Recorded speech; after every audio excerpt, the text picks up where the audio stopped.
Hello and welcome to the Morningscape podcast. I am Matt Moody, joined by DJ Mitchell. We are here to discuss the Tuesday, March 31st NHL Daily Fantasy Slate. Let's get into it.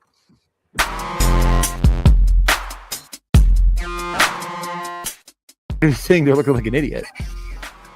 Well, is that any different than normal? This is the first time I will admit was unbelievably wrong. What's up, DJ? It is Monday evening. How is your Monday going? How was your weekend?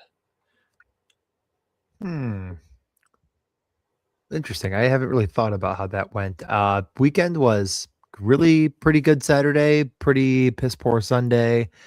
I did watch all of the rehearsal season 2 on Sunday. I woke up early and my wife was just like dead asleep, and I was just like, I'm gonna watch the entire season. Very worth it. If you have some downtime, not watching hockey, I really enjoy Nathan Fielder. Yeah, season 1 is pretty weird and meta. Season 2 is also weird and meta, but like I think it was a lot funnier. You've also watched the rehearsal, so that was my weekend. Other than betting being like in totality a bit above, a bit above break even. Yeah, I played DFS 3 days and I think got my dick kicked in all 3 days. So Monday, no different. Just whatever. Played good on Monday. Stacked up Pittsburgh and Colorado, and yeah, whatever's happening on my television screen is happening. So no points for me, but it's fine. 5 guys on 2 teams that scored 12 combined goals with plenty of game left, and I think 2 total points between 5 guys, which is just hilarious. But just one of those days. So Tuesday's a 10 gamer times, and PGen Stoner is going to come through screen and talk about burgers and fries. So be careful. That is true. Black Doves series is pretty good. Don't even know what that is. So I don't know what that is. I'm gonna have to look into this. Yeah, I mean, I wonder if he started watching, created it in his head. Finished the rehearsal, which again is like, I don't know. Honestly, like today at work, I was like, yeah, I watched like season 2 of the rehearsal. So I was like, what's that about? And I was like, I don't know how how would you describe what it's about? Like I tried my best, but I'm not going to do that now.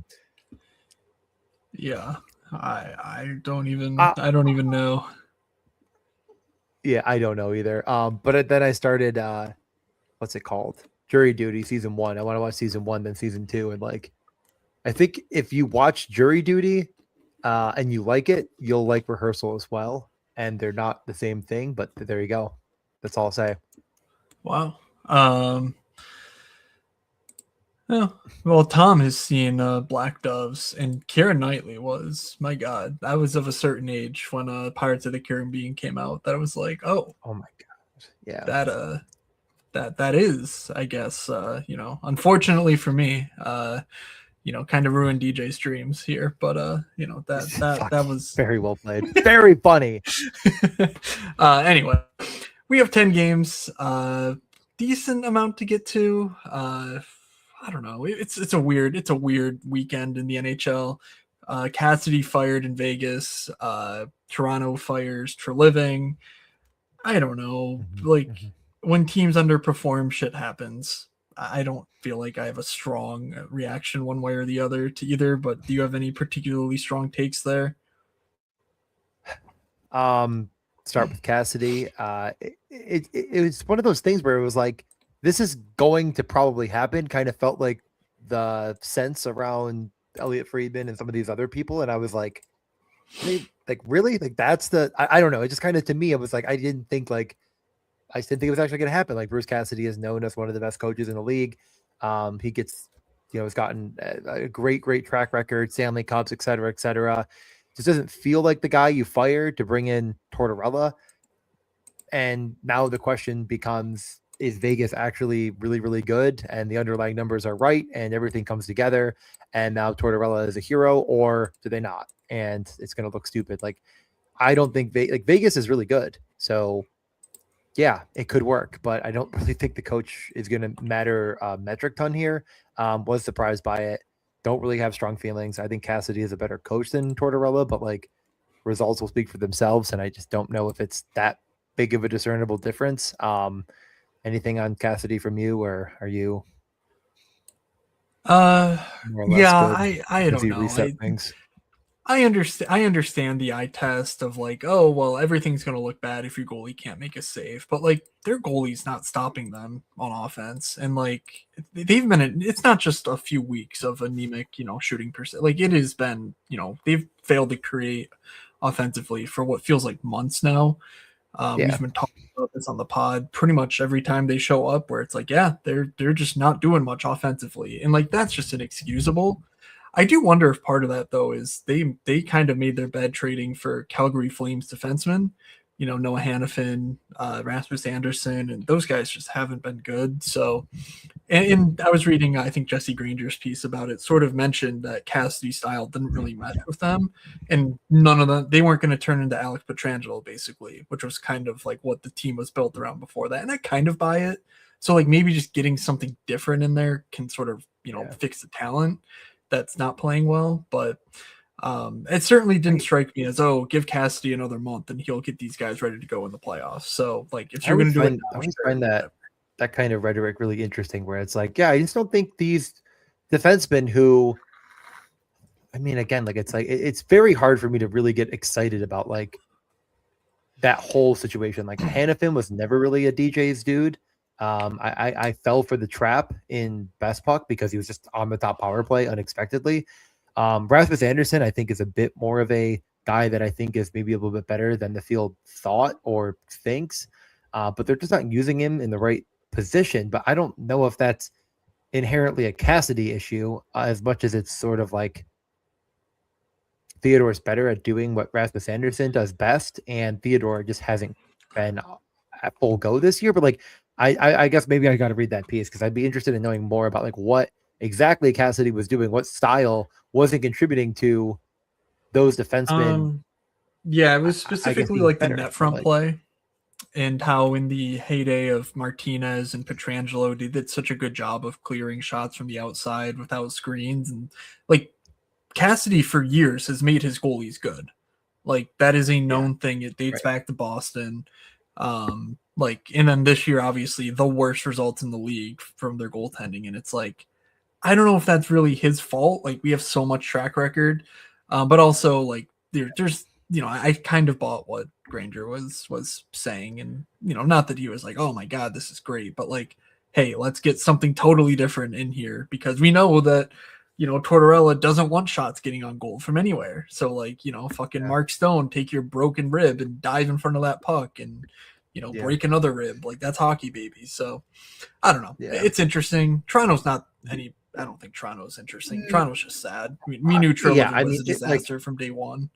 Yeah, no, I think that's the interesting part about this is like there was nothing to indicate that Brad Trilliving was going to make sound decisions in Toronto. There's nothing to indicate that he wasn't well past his prime.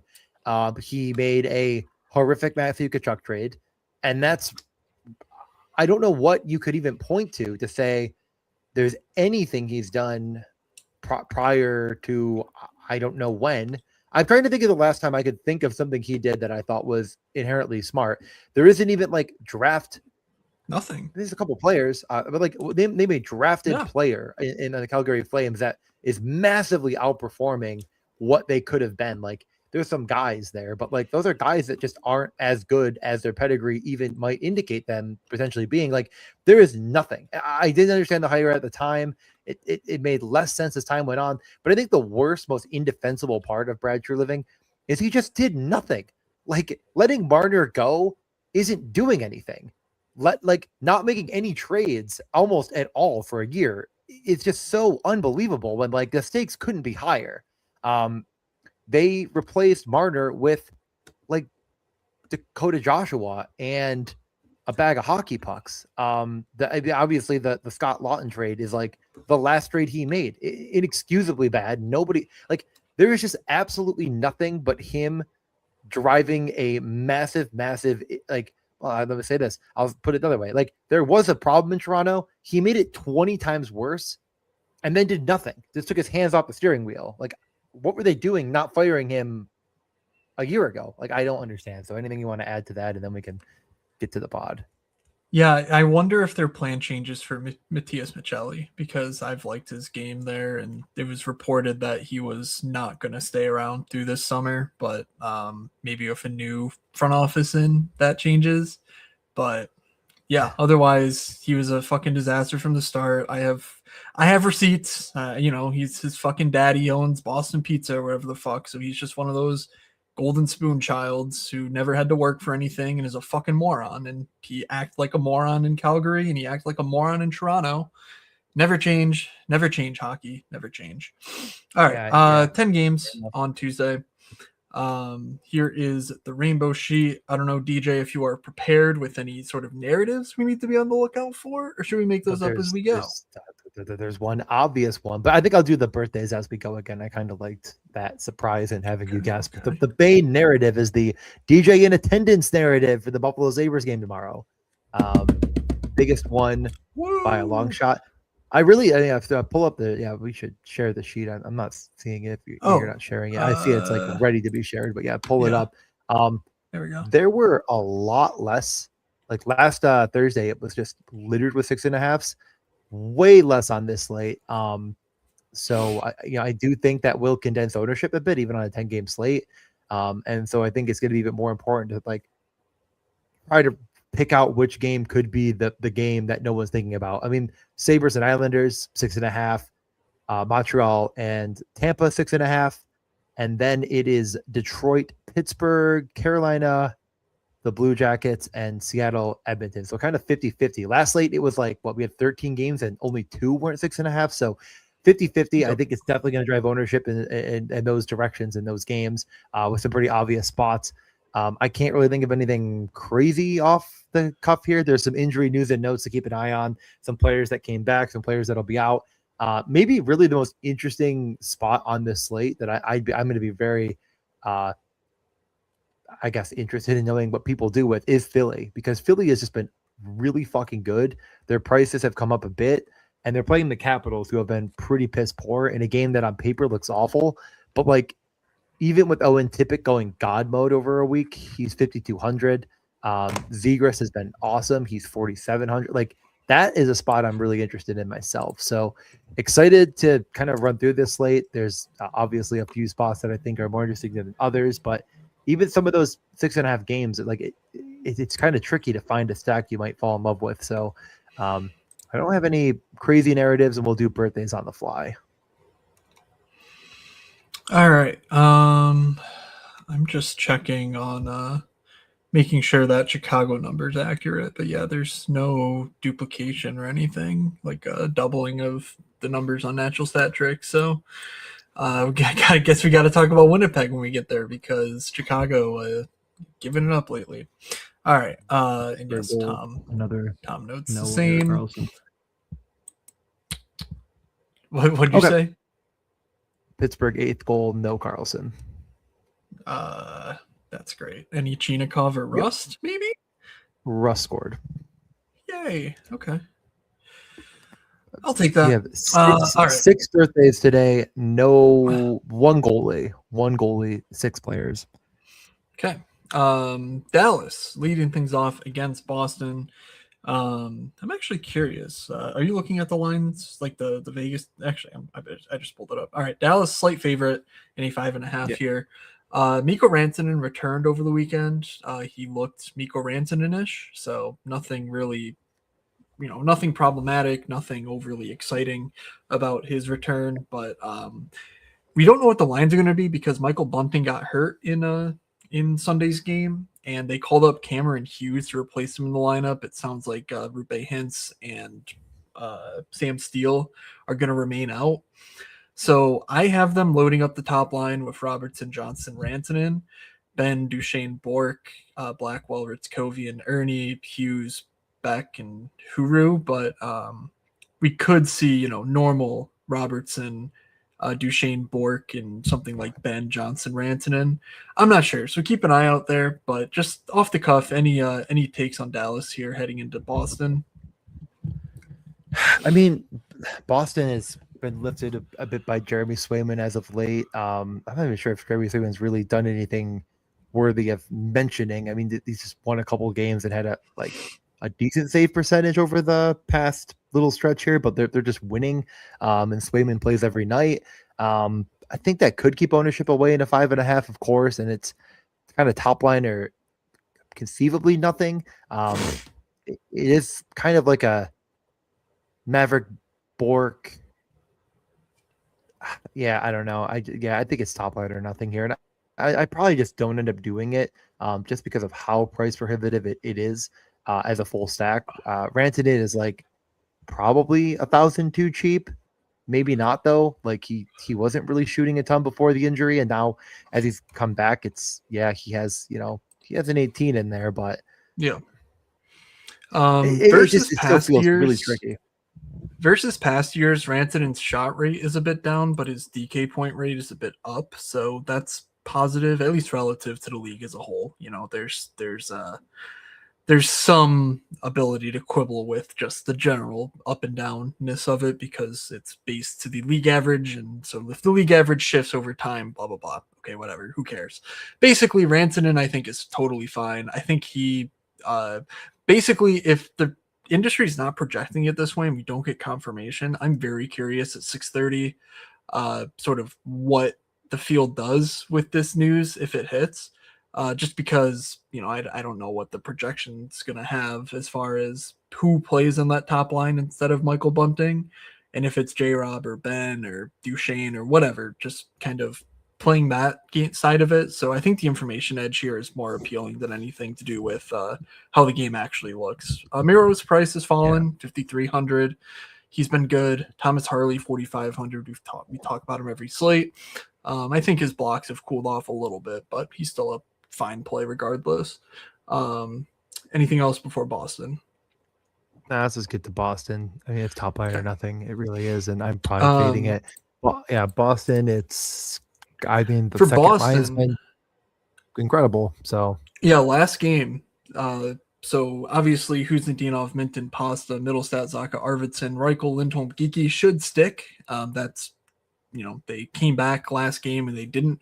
Yeah, they double shifted Pasta some, but it was largely around that sort of core of a lineup. So I expect that to stick. But interestingly, on the power play, they started it off with basically line 2 plus Pasta McAvoy. So that makes Middlestat and Arvidsson technically on the top power play. I'm not sure how much the distinction matters because Pasta's probably just staying out for 2 minutes anyway. So it's not like you were getting a ton of additional Pasta correlation, but it's noteworthy. I just don't think it's a great matchup on the side of Boston here. But I understand if you look at the depth of Dallas and say, hey, actually, I do want some of that Boston too for $12K. So it's interesting. Yeah. I don't think it's my favorite. No, it's not my favorite, but yeah, I mean, it's just hilarious that Pavel Zacha is going to have 30 goals and, obviously Morgan Geeky already has 30 goals and it's just Boston goes out and pays pennies on the dollar for players that can way overperform. I think their GM's a donkey too, but I guess sometimes you just have to tip your cap and say, fuck it, dog, who cares? Second line is fine. Casey Middlestat is, I suppose, I'm the top power play now, so that does something, but I struggle to see myself playing Boston because I would have to play Pasternak, and I just don't think I'm going to have the cap for him, so is what it is. Any interest on the lineup at all? Or, I mean, I can't imagine if you're looking at Lindholm and Geeky and thinking that that's going to be the play when second line just is cheap. No. If you wanted to one-off, if you want to run one-off Reichel, that's fine. And, if you're playing a lotto, I don't mind, like, what Reichel, Lindholm, Geeky, whatever. But defensively, no Mason Lohrei. I don't think he's going to play, but obviously check. But that would solidify a power play 2 role for Hampus Lindholm. He's been fine this year, like definitely better than years past from a fantasy standpoint. So 3,100, not the worst price in the world, because I think he'll play his normal, 22-ish minutes and be decent and have a locked-in power play 2 role. All right, the Islanders just got, I don't even know how to describe what just happened.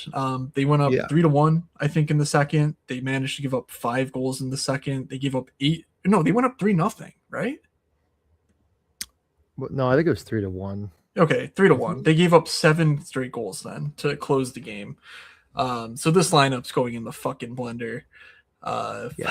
Patrick Waugh might be fired tonight for Bruce Cassidy. I don't know. Yeah. They should. 2-0, they really should. 2-1, 3-1, and then Pittsburgh said, "What if we just score the next swift 7 goals?" I don't know what to even say about it. The Islanders, it's kind of the tale of two teams. It feels like often right now, where some nights they look world beating, they look really, really sound defensively, and then other nights they look completely lost. They got, they gave up about 4 expected, and you don't expect to give up 8 on that, but you look at the numbers and they're just really, really, really slanted in Pittsburgh's direction. And like, if you watch some of the game, like the chances were not, Sorokin wasn't perfect if he gives up 8 goals, but yeah, some of those chances were grade A and hard to make a save. This roster wasn't expected to be a playoff team, and is it going to find its way in? It's a must. Every game kind of becomes a bit of a must win this time of year. Pittsburgh will be on a back-to-back against Detroit themselves, and all of these games are super meaningful. So you have to imagine they're going to see a lot of ice time with top players. I don't have any idea how moving Matthew Barzal off the top power play makes any sense. Is that an indication of him not being at full health? I don't know. No, it's even stupider. No, it's even stupider than that. He was last game. Go. So last game there was a situation where I think Barzal got hit with a high stick and they got a power play out of it, and he wasn't on the ice, and then they scored. And Patrick Waugh said, "I really like the look of that power play, so I'm going to stick with it." And that's it. Yeah, so. Last year he was the second worst coach in the league all year long, and then tied. Greg Cronin still existed last year, right? Yeah. There's no way you're going to get me to say Greg Cronin and Jim Hiller belong in the same conversation. Yeah, no. But third, I'll give you. Third, yeah. Torts, my apologies. Yeah, I can forgive Torts. I can forgive some of Patrick Waugh's antics. I can't forgive Cronin and Hiller. So, yeah, he gets third last. Pretty good, all things considered, for him. Now he has got to be the worst, I think. But like the team is fine, so it is what it. But okay, we can just continue on where this is like a pretty, very unique spot to pick on if you're going to pick on it. Sabres are minus like 200 now, and 6.5 at home. They've given some indications of being a bit weaker as of late. They lost a couple of games. Detroit took pretty big advantage of them in a game they just didn't really look to have it. So if you're going to go here, I'm personally playing Horvat and Schaefer. I guess you could leave Barzal out of it. I'd probably throw in Heineman and just hope that like those guys play 20, obviously Schaefer 30 minutes, and you're just going to get kind of a big concentration of role and minutes and opportunity. So I'm not going here, but that's all you're doing in my opinion. Yeah, Richie 2 points, Shen I think a couple good games in a row, so just seeing where they fall out is really the only thing I would be doing. No D'Angelo means Boakfist stepped into a decent role, but I don't think we need a $2,500 defenseman that badly to play him. So let's move over to Buffalo. The Sabres going Krebs, Thompson, Tuck, Doan, Norris, Benson, Zucker, McLeod, Quinn. Greenway is possibly back, so I penciled him in. They called up Zach Metza, and he could play. He might not. Who cares? They kind of indicated to be Kesselring on that last pair. Okay, great. And he might draw back in with Stanley to be the third pair again. So that's my expectation. Not that it really matters. I think it's probably Tage or nothing here. This power play configuration, opens up the third line a bit more. But that's all I was going to say. The only thing that's really interesting here is that they sort of flipped the Jack Quinn and Josh Stone power play switch again, and Quinn's been better lately. It kind of feels like when one guy's going, Lindy just moves them onto the top unit, and it does fundamentally change how the unit operates. So I find that curious. But Doan's more of the net front guy and Quinn's more of the perimeter sniper. So I always have a soft spot for Jack Quinn. His price is 4,200. I don't think people will go there, and he's averaging 8.6 expected DK points per game. That's slightly above the 2x I'm looking for, and his actual is even better than that, 10.0. That's the best on the team over the last 10 games outside of Darlene. Like Tage is below that, and Tage is double the price. So yeah, you can play Tage. Right. I don't really think I'll be spending money on the Sabres though. Yeah, I kind of tend to agree. I feel like the back-to-back nature might entice some people, but I don't think it's going to entice me. The Sabres spread the wealth pretty regularly, and when they get the lead, they really spread the minutes out, and all of a sudden you're sitting there like, well, Tage has 12. Well, you need 25, and maybe he gets an empty netter and he gets you there, but like it's just not my favorite game. I mean, the game environment looks good, but in reality, I think it's going to get slowed a bit by the back-to-back. And I like elsewhere. Minus 200 Sabres, 6.5 total. We're talking, fucking 3.8 team total, which is just going to be they're going to be owned, right? And I don't want any part of it. All right. Well, you have fun at that game, DJ, watching the field fucking race past us on the leaderboard. If it happens and I'm there, I'll be happy to cheer on 14 rows from the ice. So we'll have a good time. But yeah, we move over to another spot that it's free for me. I didn't pay a dime, so little work action. You paid with your blood, sweat, and tears at your office. That's what you did. I suppose we all pay in one way or another. One team that would like to pay a visit to the win column is the Ottawa Senators. And luckily for them, they travel to the worst team in the East, arguably, the Florida Panthers. So should be a good spot for them. The Tkachuk brothers get to battle it out. Could be a fun time. They might throw some fisticuffs or something. Brady has been very good. Dylan Cousins, this is one of those price jump scares, 5,900. Yep. But it feels like everyone in Ottawa is a bit of a price jump scare other than Brady, who's kind of deserving, I guess, of the AK price. But yeah, it continues to be an expensive team. But could you see yourself paying the price in what would be a very, very, very easy matchup? Very unlikely to see Shabbat's obviously out, but Sanderson also sounds like he's going to be out. So we're still getting a very big reduction on defense. Like, is that enough to entice you to maybe consider a stack against a Florida team that's just tanking? I think the best I can do is a Tkachuk plus Yakimchuk. Maybe add in a Matt Tkachuk and just say how much wood could a woodchuck chuck if a woodchuck could check wood 25 times until the game ends. But yeah, this game just feels like it's a 2-1. Ottawa gets 34 shots on net, and like you just hope that whatever. If you want to play Brady, that's fine. Everyone else feels a bit expensive. I was turning into a Tim Stützle guy, and then he sort of turned back into Tim Stützle, and that made me sad. So we hate to see that. Yeah. Right. I keep thinking like you that Yakimchuk's gonna get a little bit more leash, and 14 minutes power play. Adding a syllable to his name.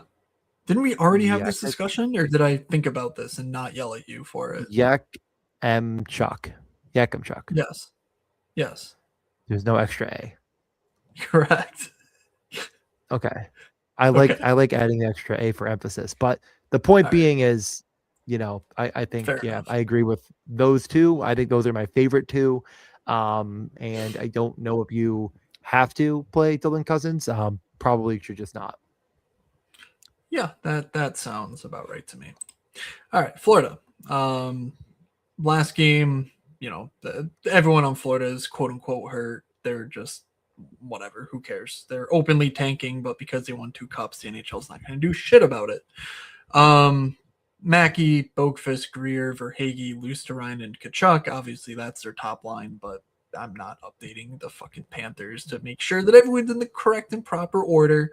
Tkachuk's goal from this weekend was crazy. Crazy. I mean, just casual stuff. He's 6,900. It's actually a good play. Ottawa's goaltending, blah, blah, blah. Like, I don't think that they limit shots that much against Tkachuk, Verhaeghe, Lusterine. Like, that feels like a good NHL line. These other guys, though, I mean, good God, they might combine for 11 shots on goal against these Senators, even with their defensive injuries. Like, so I can't even tell you that Mackey's up in play. Like, it's only this Verhaeghe, Lustrine, and Kachuk line for me. Anyone else you can make a case for? No, I mean, I have a rule that I don't stack against Ottawa. It's worked out really well. Oh, do you? I'm going to continue. I'm going to continue to not stack against Interesting. Ottawa, and move on. All right. Next up, by the way, Ottawa, very, very, very good on the rainbow sheet. Florida, obviously, not so much, but another team that might be good on the rainbow sheet, I'd assume, are the Devils, because the Rangers kind of stink out loud. yeah, I mean, the Devils are minus 120 heading to MSG. So, and it's a 5.5. So if you like the Devils, I think you're going to have them, it's just you who's going to have them here. Well, I mean, the interesting thing about the Devils is that for some reason they're like, well, what if we just keep playing all our best guys 20 minutes? Because I guess we're not dead. It's interesting. I expected it, and it did actually come true that Luke Hughes wasn't the top power play last game with Brad Hughes, the Hughes brothers, Connor Brown and Nico Hischier. So that does move Luke Hughes into the stacking situation at 4K for sure. I'm not a Connor Brown guy at all, but I would say that 4-man feels pretty good. And I'd allow you to say Nico and Timo are a good play as well. Like, you don't have to think very hard here. Just play the best plays. I could actually see myself looking at like a 4 or 5 man here. It's one of my favorite stacks of the night for sure, because I don't think it's going to be very owned. But that's famous last words when it comes to the Devils. Yeah, if you've been riding the Hughes bender, I don't see any reason to get off of the train. His line is still only 18K. You just got to worry about what happens when they don't score 4 goals between them, because Brad's not going to put up shots. Brown probably doesn't do much of anything but score a goal or two. So, like, if they're getting you 30 and Hughes is 20 of that, like, should you just be playing a one-off Jack Hughes? I don't know. It's at least something worth considering. Timo Hischier and Mercer is just 15.5K, and blah blah blah. They always do this, but the expecteds there are just through the roof. 35 expected DK points last 10, with only 30 actual. But part of that, it's Dawson Mercer who sucks. So I don't know. I like Sissima played fucking Timo, Hischier, Brad, Hughes, Brown all against Knight on Sunday and absolutely just won everything. So I get it. But New Jersey is fun. They are concentrated. They even now have Luke Hughes, who's 1,000 less than Dougie. I kind of like it. But also, if I play it, I'm playing it in a game stack with Lafreniere, and it's like, am I really game stacking this one? We'll see, though. Because it does offer a little bit of intrigue, I guess. Yeah, the top line for the Rangers has been pretty good. Gabe Pro hasn't been doing nearly as much as I think we anticipated when they gave him the big promotion, but like the top line is good. Lafreniere, Zibanejad have been awesome. JT Miller has kind of had a bit of a resurgence. Even Adam Fox looks useful. It's just that most of the players on this team outside of them are complete dust. I don't know. I'm not really interested in the Rangers, but I think there's a case to be made that this is game stackable, even though it's a 5.5. And I doubt a huge rainbow sheet favorite. I think there's something here. Neither team has all that much to play for. It's time to play some pond hockey. Yeah. So I can see it. I like that Sikora kid too on the Rangers. Like, he's actually looked pretty good. Yeah, shout out to I don't even know if he's the brother of Dylan Sikora, but longtime Moods dudes, the Sikora family, if they are family indeed. The Devils look fine in the rainbow sheet. Interestingly, the goal pace in this one, just actually what goals are going in. This is the 4th best game on the slate. By Corsi and by expected goals, it's down near the bottom, but not at the bottom by any stretch. So it's fine. But if you like just looking at what's actually been going in the net, pretty decent stuff there. Yeah, Sikora had a couple decent games. I'd be more interested if you were playing with JT Miller, but because Miller Yeah. has been dropping dimes. He looks terrible otherwise, but the passing is at least back, and Adam Fox has looked good, though he's largely glued to Zibanejad, Lafreniere. So, thus, my interest is primarily isolated to Lafreniere, and it's not cheap. I don't think it's too expensive, though. It's 5,500. You know, it's sort of, it's whatever. That's kind of my Yeah. take on this game. I agree. We can move over Take us to into another Detroit. spot. Yeah. Bless you, by the way, in advance for those that aren't watching on YouTube. Matt just sneezed. The Detroit Red Wings are playing a back-to-back Penguins team. It's a must-win spot. It feels like this Red Wings team is just as concentrated as you'd expect this time of year, as they become incredibly desperate for wins. A huge game. I mean, both teams, massive playoff implications. It feels like the Penguins have kind of turned the corner into, we're actually going to fucking do this thing and make the playoffs. The Red Wings, pretty brutal loss to the Flyers. I mean, the Flyers, just like I've already mentioned, are really clicking right now. In that game, we saw 26 minutes of Mo Seider, 23 of Raymond, 22 of DeBrincat, 20 of Kopp, 20 of Kane, 20 of Comfort, basically 20 minutes of Larkin. Like, these guys are going to play a lot of minutes, especially if this is a competitive one. Stacking is going to be paramount. You know, if the Red Wings are the team you needed, it's going to come through those guys. If it doesn't come through those guys, then your stacks completely died. But I think it's just way more likely to be the case. Not cheap. DeBrincat feels like the obvious guy that you want to include at this point in the year, but like, I'd also make a pretty strong argument for Mo Seider, who's just incredibly involved, and like, he is just a triple point, not like a triple point box shots upside type of player. Like, we've seen him hit that almost a couple times recently, but like he's in like the past 5 games, he's hit like one of those 3, and all different varieties and 20 something points. So like, put him on the cover. I love the idea of playing Seider and DeBrincat. I think that it's something I'm interested in, but on a back-to-back, is that enough to keep you away? Yeah, I'm good. If Detroit beats me, they beat me, is kind of where I'm at. Of note, actually, I'm just thinking differently, or whatever, thinking of different things. Almost this entire slate will be locked at 7 o'clock, so that's something kind of interesting. Like, you're not really left with much by way of optionality for the last 3 games that don't start at 7 o'clock. Anyway, not really related to anything. DeBrincat's been awesome. So I guess I lean Cop Kane DeBrincat. That line is 16.5K. Feels too cheap there. But I'm probably going right back to the Pittsburgh well that bit me if I do attack this game.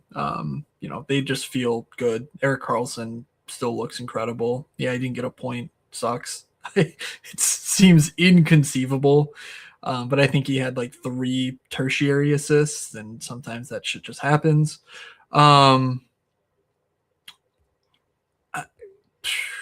I don't see anything down the lineup or anything worth calling out. So let's just keep it moving. They're just not really playing down the lineup guys. So tough break. Pittsburgh with Sid back made a very interesting move that obviously seems like it'll stick. They went Chinikov, Crosby, Rust, Mantha, Raquel, Brazeau, and here's Novak at wing with Kindle and Hayes, Dewar, Achari, Soderblom. I imagine everything stays exactly as is. I don't think Evgeny Malkin is like an option here, but obviously keep an eye out for that at 7 or 6:45. But Mantha on the top power play had one of his explosion games. He's 3,600, or Kel's 5K, and Brazo I think he had a blocks bonus and a 3 assists night. So 2,600 there. Did he end up getting secondary power play time? Because that actually, I think, would mean something relative to how sustainable this is. I don't know. Yeah, we didn't see a second power play. Great. Tough break. Perfect. Too good on the first power play. Yeah, I mean, no real issue going to Pittsburgh here, even on a back-to-back. Like, I think, like, you're almost maybe drawing me into a little bit, not even meaning to, but like I could see it's just so cheap. And Karlsson has been so good that, like, That's just Those where are my bad. head's at.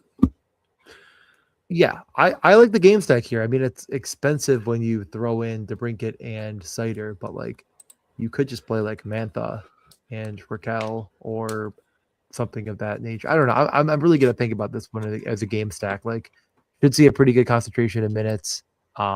Very important game on both sides. Penguins have really been a team that's pushed the pace quite a bit. Maybe we get Larkin against Crosby, and then we just end up having a lot of fun with the other lines. So both teams have depth. I'm not afraid to try to take advantage of. So yeah, I don't hate this game on either side. Really like the pricing on Pittsburgh, but I like the upside in Detroit. Like the ceiling on Cider and DeBrincat feels like, you know, like they have 30-point upside for sure, both a piece. Definitely. All right. Let's go to Montreal at Tampa.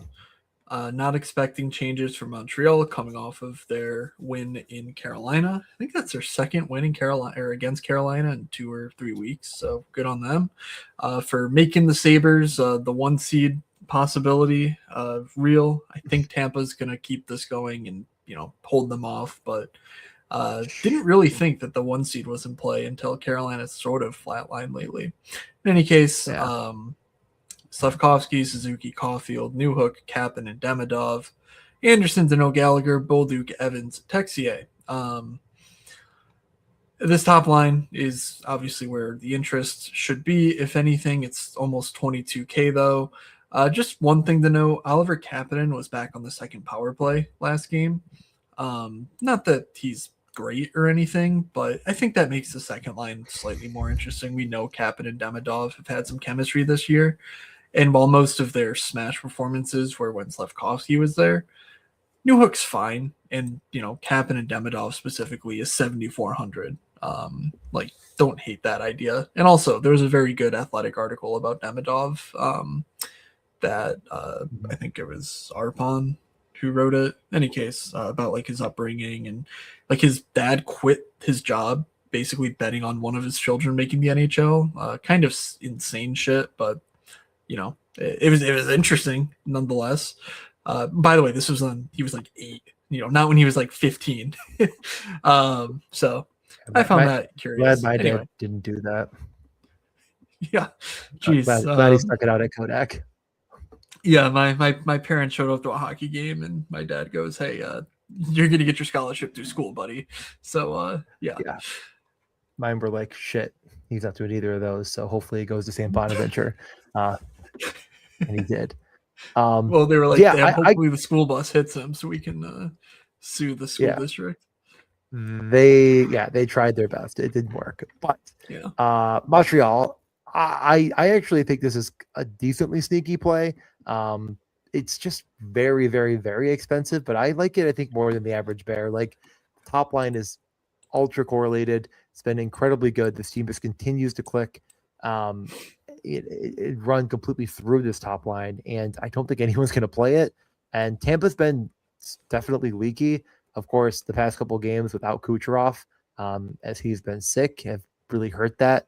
He shockingly enough, they still win games anyways, and the next man up. But like, they just, I think there's a team here that takes a lot of penalties, and this top power play could, they could take advantage of it. So I'm interested in Montreal probably over Tampa, to be honest, and maybe hope that if you're playing it, at least not literally, but like maybe some of the sickness isn't quite completely removed from Tampa yet.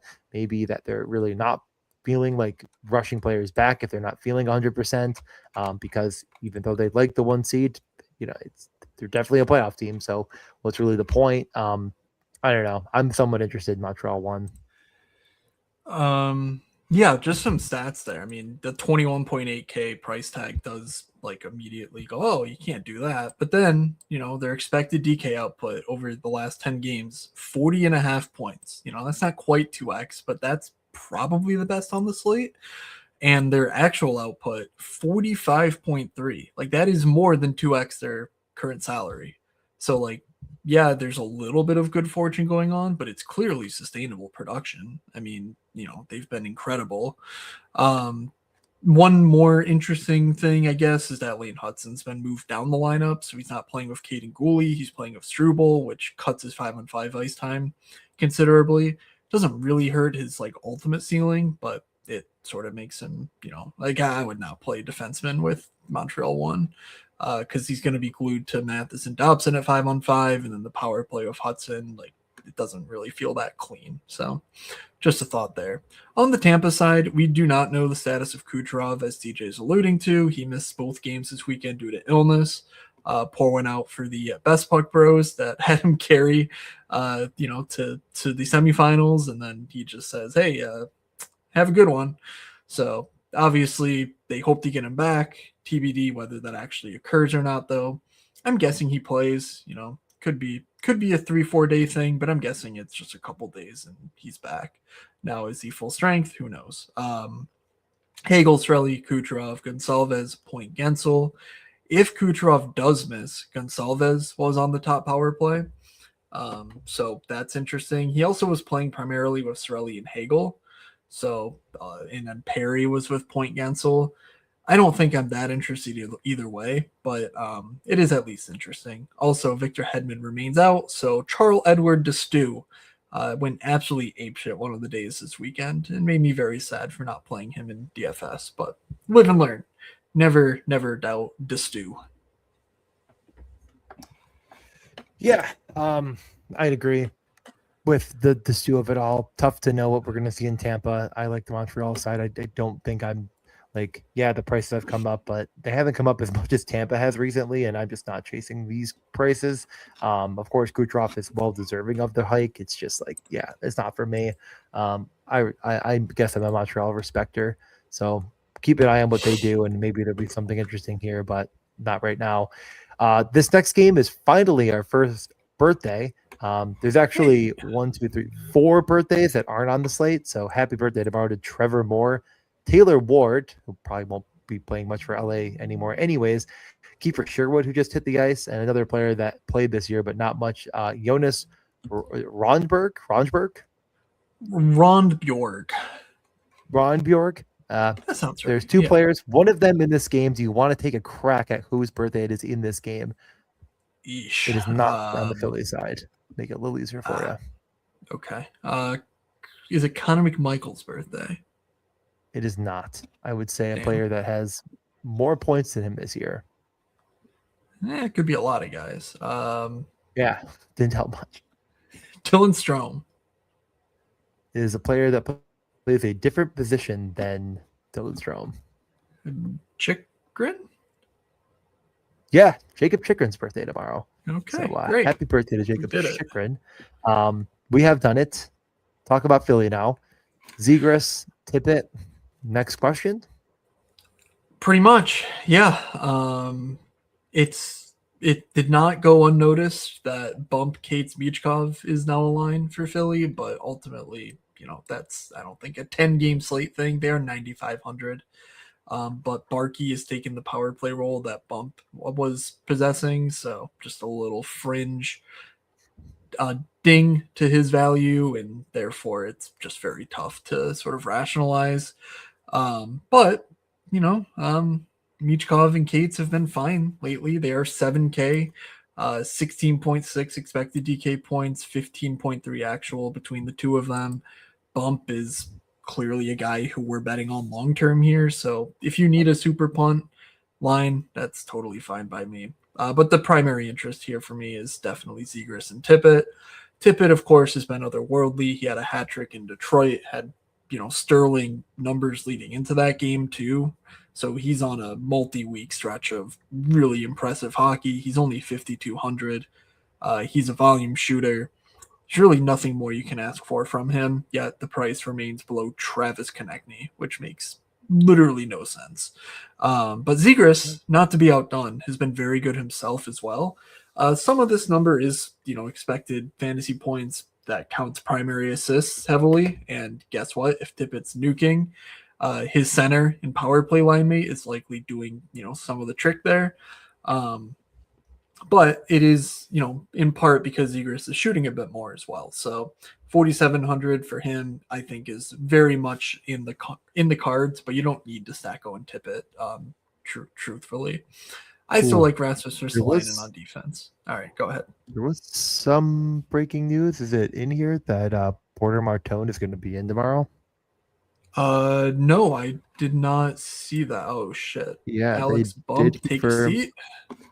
I am that would be my guess. We'll see. Obviously, I mean, probably. Carl I Brunstrom? unfortunately, Well, hold on. I mean, yeah, those are the two options, right? I mean, I don't know. I think we'll know tomorrow for sure. It would be very surprised if they don't run a morning skate with that type of situation.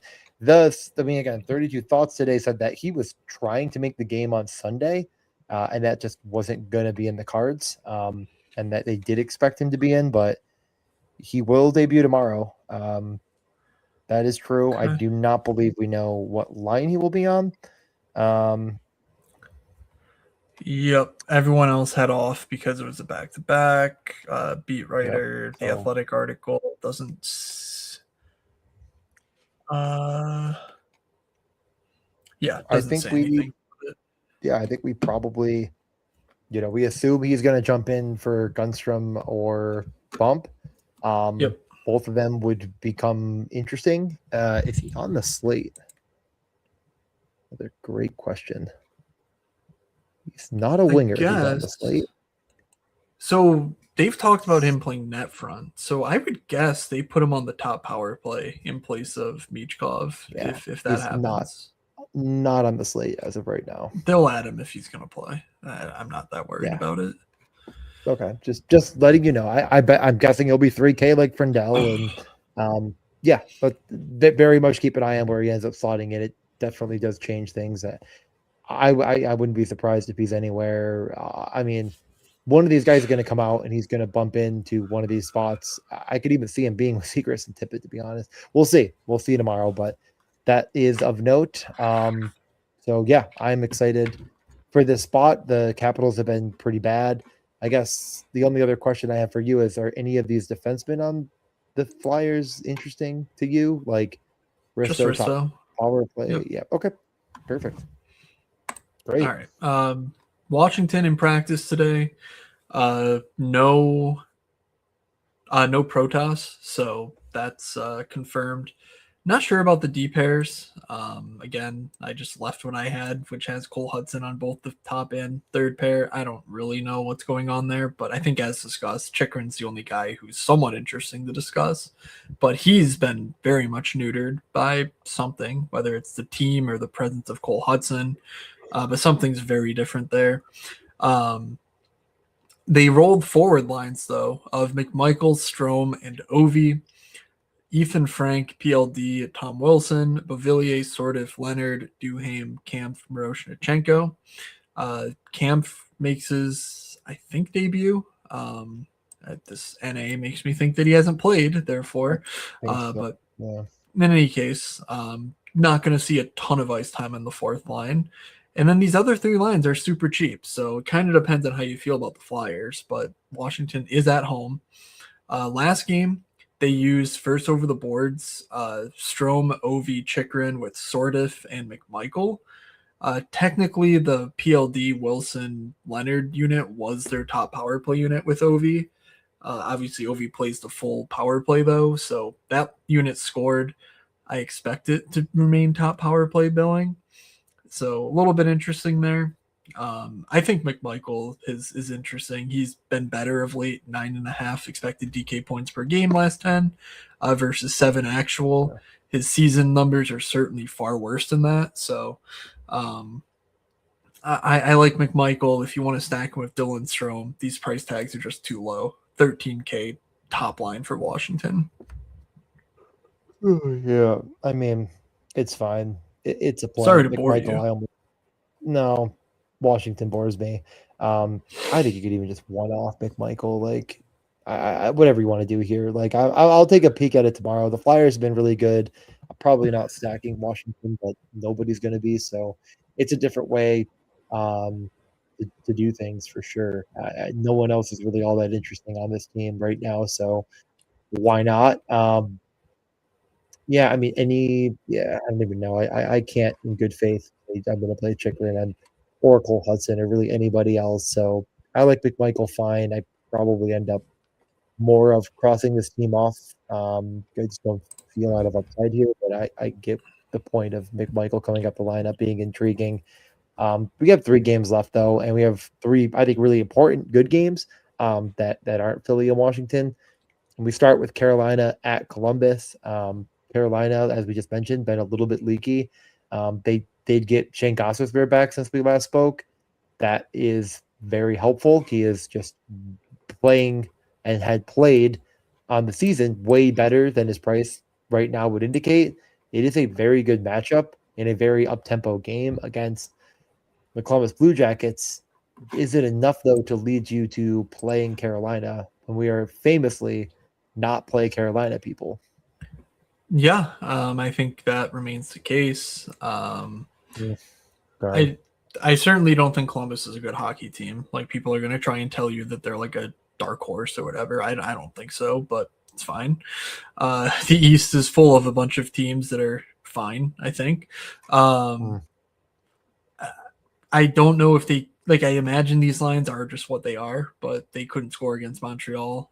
Maybe because it's happened again. The second time in however long they make changes. They were on a back-to-back though, so again, I'm guessing these lines just don't change. Gostisbehere at 4,900 is somewhat appealing, but like, yeah, I'm playing Eric Carlson instead, or whatever. Like, Yep. it's a fine price tag, but you'd want to stack around him, and ultimately, I'm just not doing that. Yeah, that's Top kind line. of the problem. Top line is 20K with 30 DK points per game last 10. Yes, it's 38 expected, but when's Carolina ever outperforming their expecteds? It's just one of those things. So, no, thank you. Anything else? I really don't hate the Carolina play. They have come down in price a little bit compared, we were talking about like almost 8K Seth Jarvis, and now it's 7,100. Like, I could see where you play this 4-man stack. It's not one of my top stacks, but I do think it's a good way to get unique into 6.5.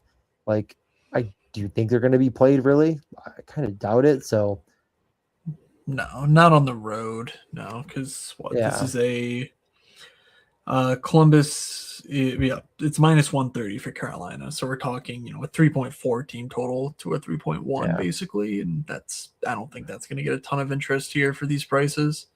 Yeah, I feel like it's one of those things that like a lot of the boxes are checked for me to consider it, and then the biggest one is, wait, hold on, is it Carolina? And then it's like, oh yeah, no, it is, and it's like, never mind, just don't do that. Don't play that. So I probably don't do it, but like I think there's, like I'm saying, a lot of boxes are checked for me to want to consider it.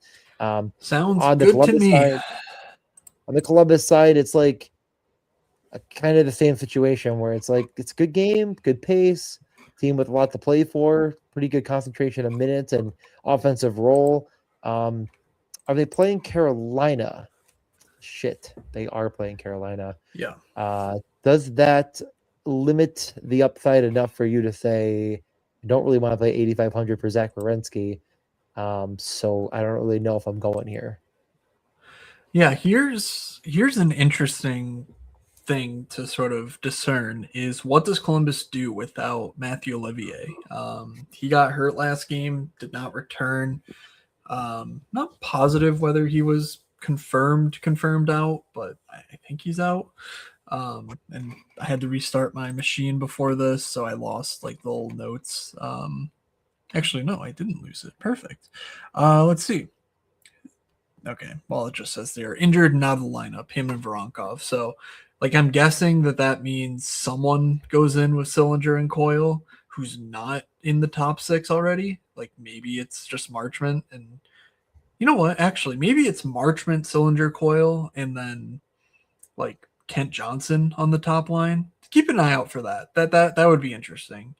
But basically, someone's going to have to jump into a decent-sized hole in the lineup because of how important that Coyle line is. So, like, the ramifications of that I think could make some interesting value speculation, but it's all guessing on my part. So just keep an eye out for it. Still no Damon Severson as far as I'm aware as well. So like yeah, it's all possibly fine. I certainly don't think Columbus is like in an impossible matchup.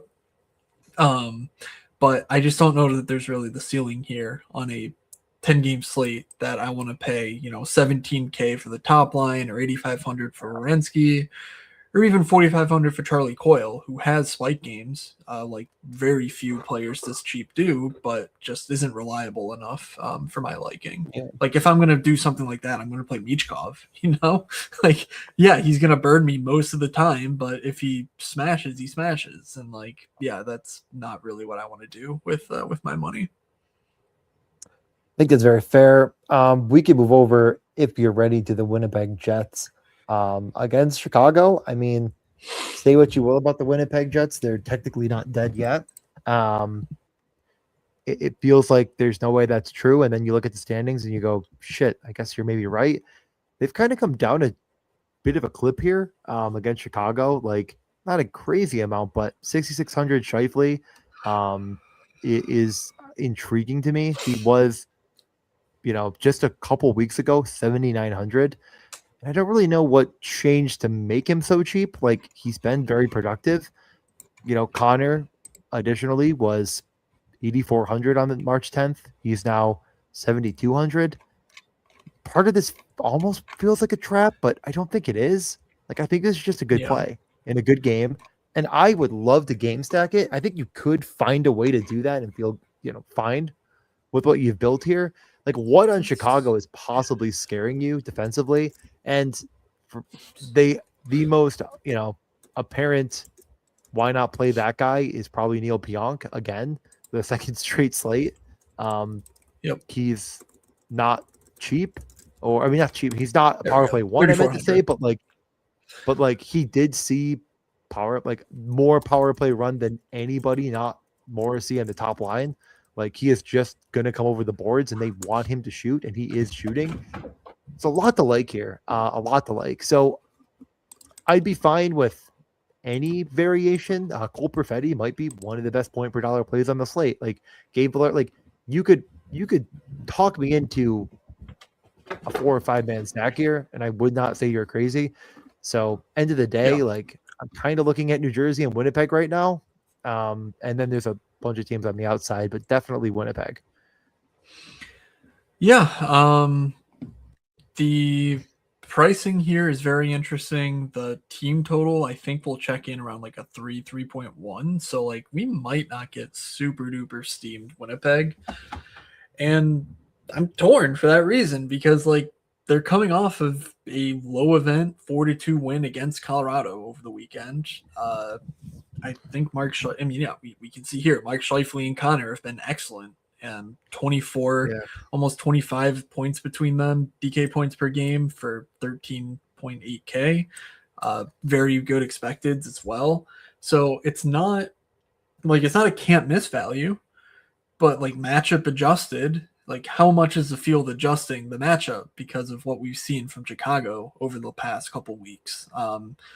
Chicago is introducing kids into the lineup. Like they're very much in a, hey, go try shit sort of mentality at this point.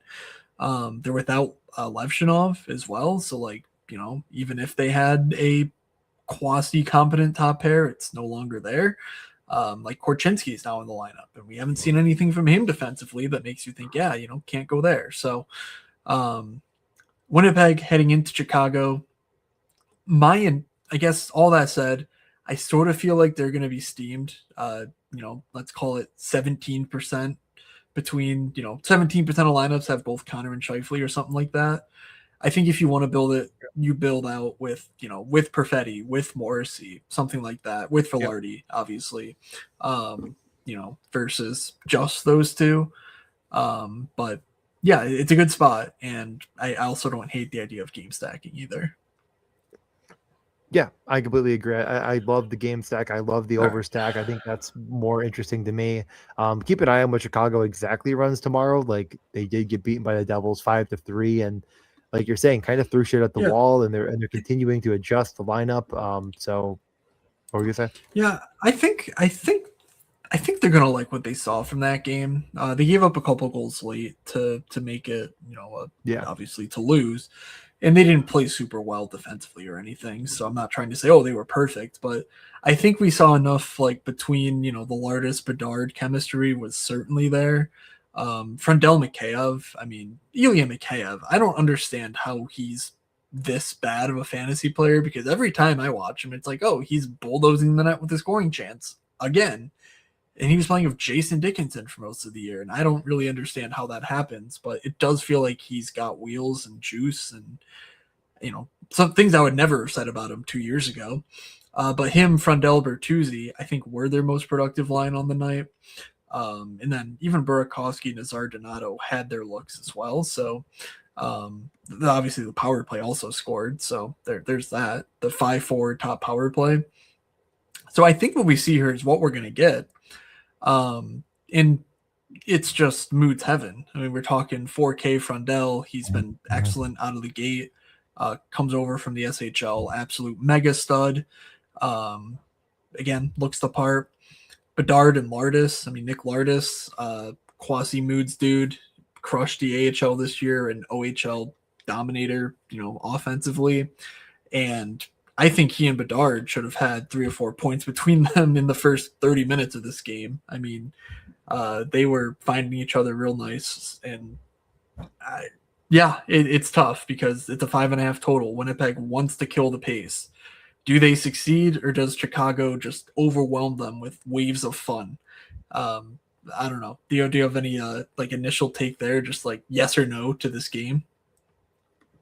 I mean, it's a hard yes. I Okay. kind of looking into what it would look like to play like Shifley, Connor, Pionk, Bedard, Lardis, and just kind of run wild with that. No problem also going to Frendell in any way, but the only real thing, if you're not looking along or not well in the know, is that there was a 5-forward power play, pretty spread out. So Frendell and Bertuzzi, kind of your only real true correlation 5-on-5 in the power play one.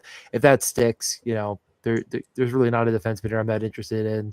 Brinzel would be sort of the upside piece, and the minutes are there, but I don't know, kind of unnecessary. So we can move on to the final game. It is the final birthday as well in this game, and if you were paying close attention, you may be able to grab it. Was I paying close attention?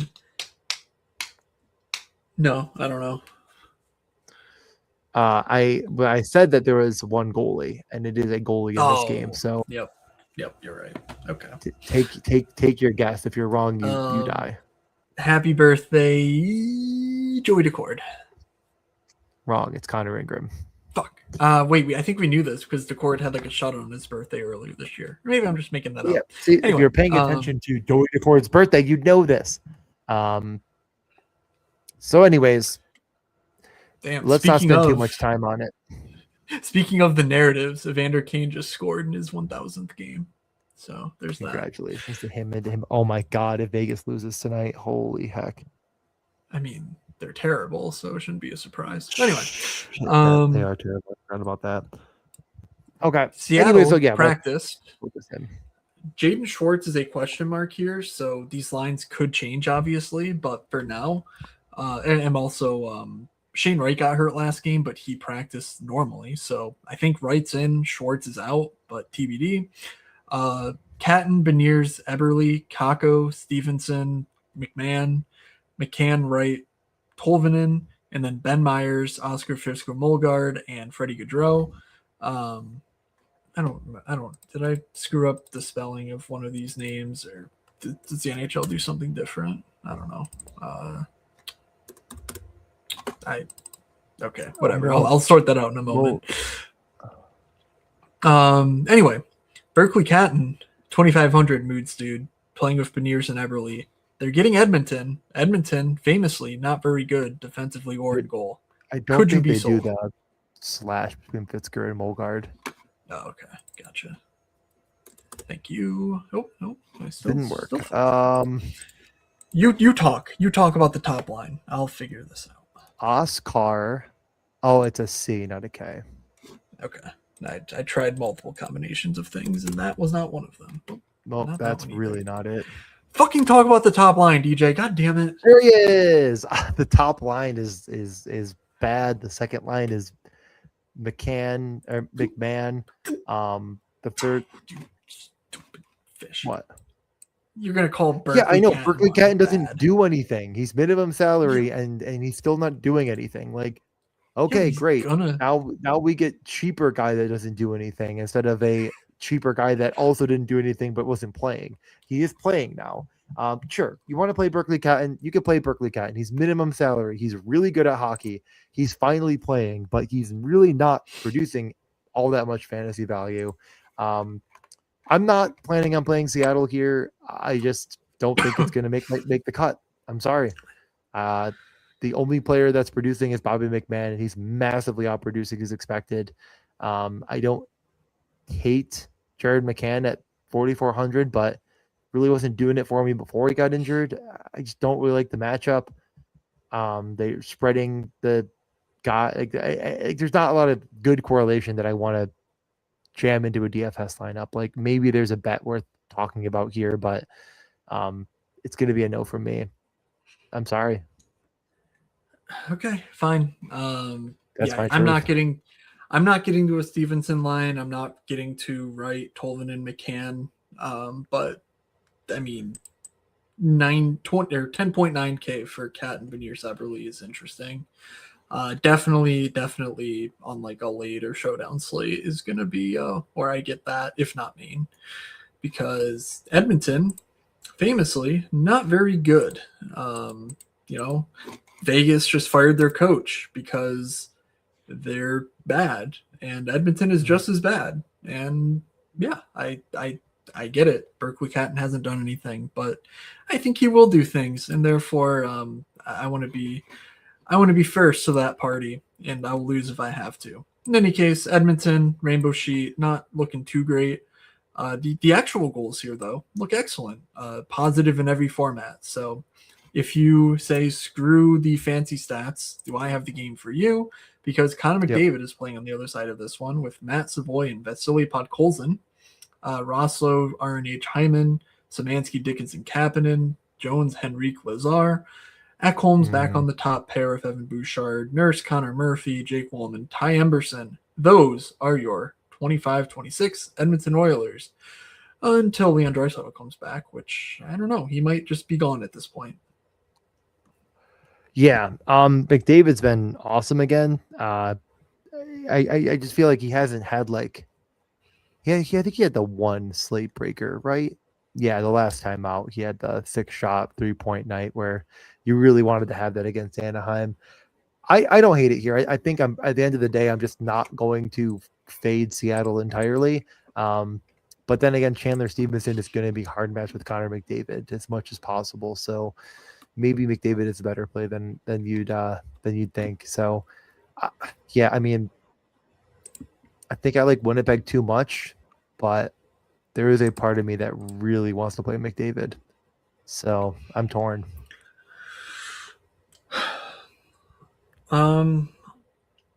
Yeah, the reason that I'm having a hard time with McDavid is because Bouchard is 7,600. And like again, I love Evan Bouchard.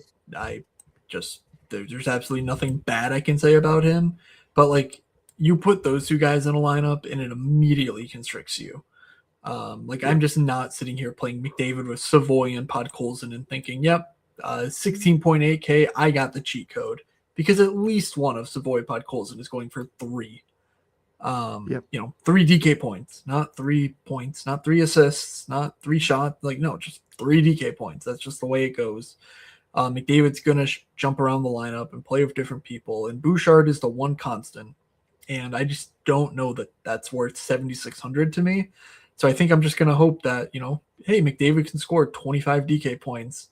And if someone who's popular with him doesn't also get there, like for their price tag, then I should be fine. So, and this to me doesn't scream, oh, McDavid 40 bomb inbound. Well, That makes one of us. Okay, and then if that's the case, you should love Seattle because, like, my God, there's got to be Yeah. something from Seattle here, and they're so cheap. So I don't know. You're not wrong, and you're also right. I mean, I like Always McDavid am. quite a bit. I like McDavid Bouchard. I think there's ways to play it. I'm considering it, but yeah, not a top stack for me. So speaking of top stacks, guaranteed goals. Last time you were 2 for 2 with Fat Mark and Frost, and I was 0 for 2 with Leferrier and Fantilli. So tonight, let's try to both go 2 for 2. Let's also give out some good top stacks. I am going to be anti-brave and go with Winnipeg 1. I don't think they're the clear chalk of the night, but nothing would be less surprising than them being the highest owned stack. Winnipeg 1. I would get unique with it, so I'm going to say Pionk, Morrissey.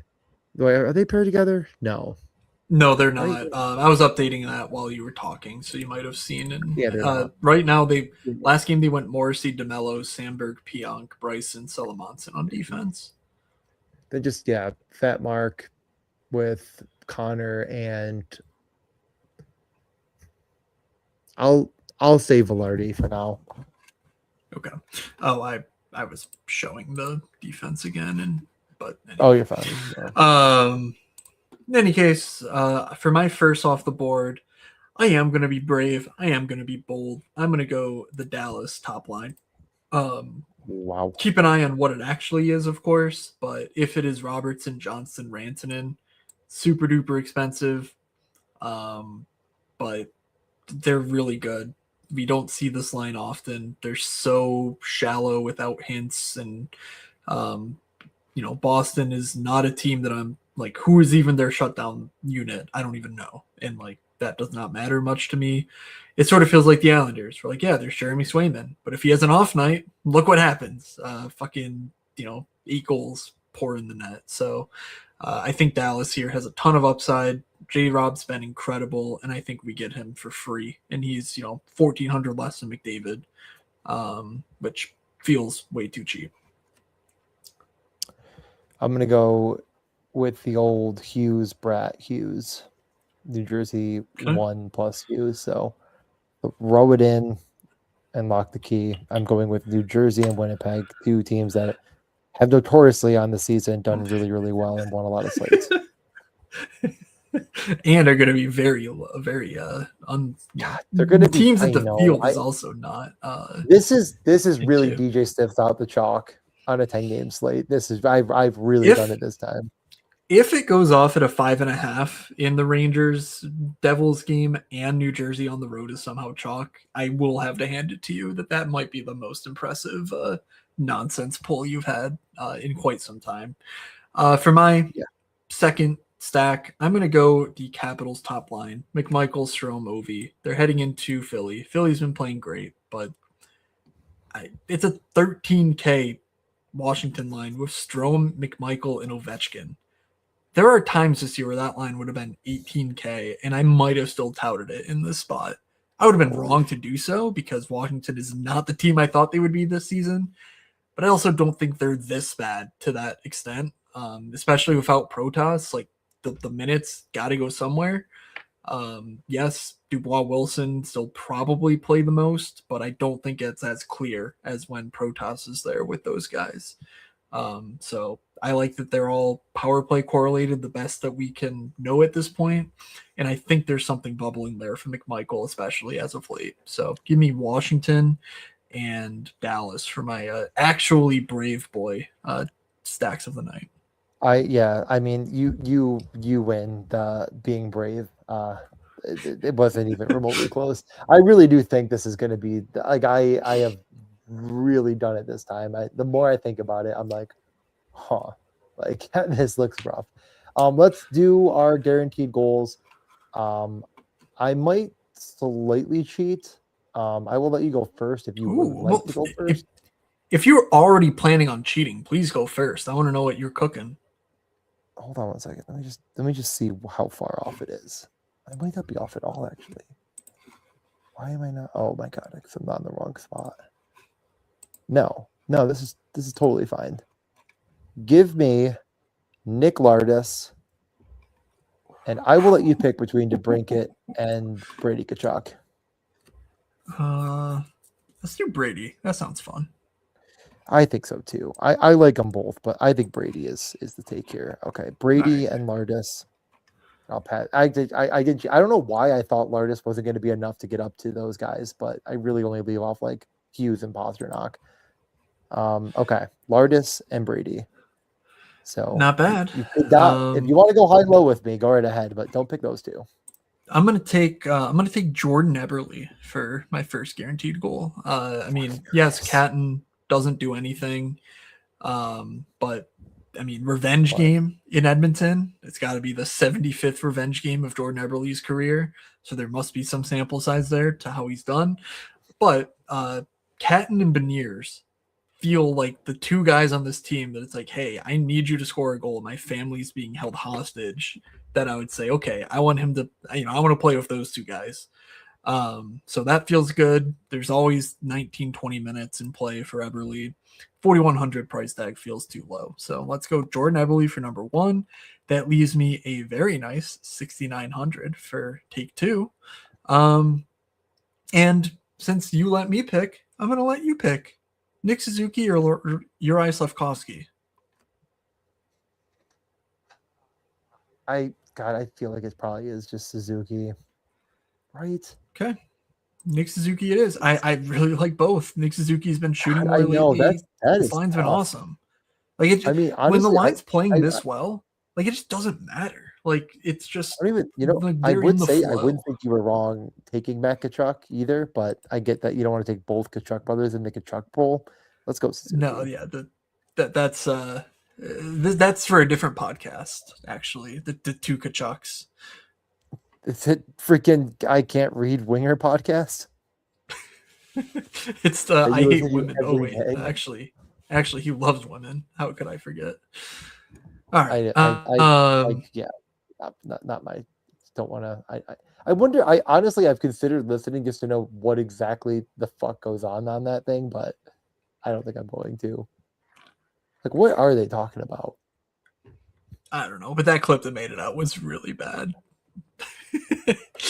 I know what they're talking Whatever. about, and I heard about it, and I don't really know what it is, but we can table it for another time. All right. Is there anything else we need to Anything do else? before we get out of here? No, I think we covered this. Monday night is gonna, I think, go down in history as the donkiest donkey night to ever donkey. Two teams with 8 goals, so there's that. Yeah. I Playoff think I'm gonna hockey make on it the out. horizon. I think I'm gonna make it out okay. But oh my god, and Kale McCarr just got hurt. Holy shit. Actually, I guess it's 8-1, so he might be fine. All right. I really could But use he's the old not Jack returning. Eichel for Mark Stone goal. If I anybody has really hope any, that doesn't happen. I'm fuck winning you. the small field. I'm winning the small field contest that would make up for my shit night and shit yesterday too. So anyway, I should offer Fine, an you update. guys. I should offer an update on the Zamboni stuff. I started working through this over the weekend, and I found that the CSVs that Underdog gives us just doesn't have the results from the rounds 2, 3, or 4 of the playoffs. And that's really weird. And frankly, really annoying because the way that I do the Sims is trying to base it off of actual results. And so, yes, I could create that by hand, but then if I'm doing like, oh, how did this team fare? It's like, okay, but did any of the stats change, from what underdog scored it? So it's just really annoying. I'm going to keep working at it, but I do think I want to do Zamboni streams before I finish anything. Um, so, because I don't think I'll finish anything, this week, and maybe tomorrow or Wednesday, even if you're not available, DJ, I might do some Zamboni streams because I think it's about that time. But anyway, I just wanted to offer that update. So nothing imminent for me there because I got stuck on that problem and trying to solve it. But maybe by this weekend I'll be good to go with Zamboni post updating on that. But anyway, there's an update for the good people. And best of luck in the Best Buck finals to anyone who made those finals in the penalty box or the BPC contest. Yeah, how'd you start it off so far? I'm in 10th right now. Oh, So I have one team in 10th. I don't see I mean, the one team in first is like going crazy today, but my Macklin Nachos Cutter situation could be crazy. yeah, I am in 89th and 97th, so that's cool. Let's start. We'll see. Okay. That'll do it from us. Thank you all for listening. Thank you for hanging out with us as always. And like I said, back later this week for the Thursday slate and also probably Zamboni streams, whether it's just on my channel or with DJ. We will discuss. Thank you all for listening. From Doug, from DJ, from myself. Have a good Tuesday, everybody, and we will.